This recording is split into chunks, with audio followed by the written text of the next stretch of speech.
Hello everyone, welcome back to our channel trendy ideas. ఈరోజు ఈ వీడియోలో ఇంట్లోనే జామ్ని ఎలా ప్రిపేర్ చేయాలో తెలుసుకుందాం. బయట కొన్నవి చాలా రోజులు నిల్వ ఉండడానికి ప్రిజర్వేటివ్స్ కలుపుతూ ఉంటారు. అలా కాకుండా మనం ఇంట్లోనే ఫ్రెష్గా ఎలా ప్రిపేర్ చేయాలో తెలుసుకుందాం. జామ్ ప్రిపరేషన్ కోసం 2 యాపిల్స్ని, ఒక చిన్న సైజు బీట్రూట్ని తీసుకోవాలి. ఒకవేళ పెద్దది అయితే హాఫ్ తీసుకుంటే సరిపోతుంది. వీటిని చక్కగా వాష్ చేసుకొని పీల్ తీసుకోవాలి. ఇలాగా చిన్న చిన్న పీసెస్ లాగా కట్ చేసుకొని ఒక బౌల్లో వేసుకోవాలి. ఇలా కట్ చేసిన పీసెస్ని మనం స్టీమ్ చేసుకోవడానికి ఒక బౌల్ని తీసుకొని అందులో కొద్దిగా వాటర్ పోసుకొని ఇలాగ స్టాండ్ని పెట్టుకోవాలి. ఈ స్టాండ్ పైనే బౌల్ని ఉంచుకోవాలి. దానిపైన ఆవిరిపోకుండా ఇలాగా కవర్ చేసుకోవాలి. మంటను మీడియం ఫ్లేమ్లో ఉంచుకోవాలి. ఒక 15 నుంచి 20 నిమిషాల తర్వాత మూత తీసి చూస్తే ఈ విధంగా స్టీమ్ అయి ఉంటుంది. ఇలా ఫ్రూట్ పీసెస్ సాఫ్ట్గా అయిన తర్వాత స్టవ్ ఆఫ్ చేసుకోవాలి. ఇవన్నీ చల్లారిన తర్వాత ఒక మిక్సీ జార్లో వేసుకొని మెత్తని పేస్ట్ లాగా చేసుకోవాలి. ఫ్రూట్ పీసెస్ అనేవి పూర్తిగా చల్లారకుండా చూసుకోవాలి. అలానే ఫుల్గా వేడిగా ఉన్నప్పుడు పట్టకూడదు. మనం చేతితో పట్టుకునేంత వేడి ఉంటే సరిపోతుంది. ఇలాగా మెత్తగా గ్రైండ్ చేసుకోవాలి. ఇప్పుడు ఒక మందపాటి కడాయిని తీసుకోవాలి. అందులో వేసుకొని లో ఫ్లేమ్ మీద కుక్ చేసుకోవాలి. ఈ విధంగా లూజ్గా ఉండే జ్యూస్ చిక్కబడేంత వరకు ఉడికించుకోవాలి. నేను మళ్ళీ చెప్తున్నాను, ఈ ప్రాసెస్ మొత్తం లో ఫ్లేమ్ మీదనే ఉంచుకోవాలి, లేదంటే మాడిపోతుంది.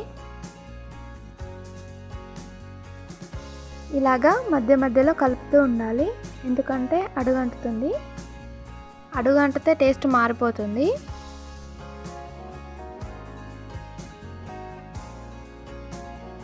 ఇలాగా కొద్దిగా చిక్కబడిన తర్వాత ఇందులోకి 1/2 కప్పు బెల్లంని వేసుకోవాలి.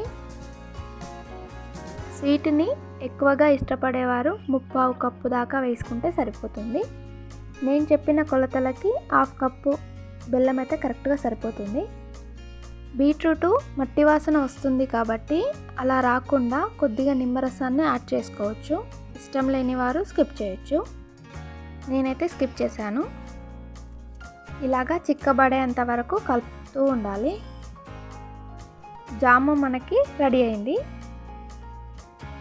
ఈ జాము కొద్దిగా చల్లారిన తర్వాత ఎయిర్ టైట్ బాక్స్లో వేసుకోవాలి. అది కూడా ప్లాస్టిక్ వాడకూడదు, గాజు ఐటమ్స్ వాడాలి. ఇలాగా మనం ప్రిపేర్ చేసిన జాము 1 మంత్ వరకు స్టోర్ చేయాలి అనుకుంటే ఫ్రిడ్జ్లో పెట్టుకోవాలి.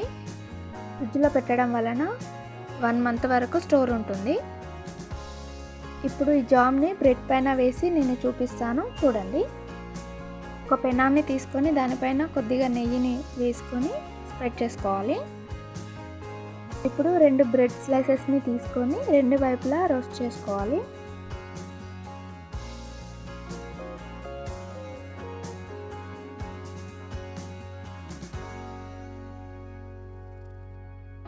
ఇలాగ 2 వైపులా కాల్చుకున్న తర్వాత దీనిపైన జామ్ రాస్తున్నాను, చూడండి. ఎంత చిక్కగా ఎంత బాగుందో చూడడానికి.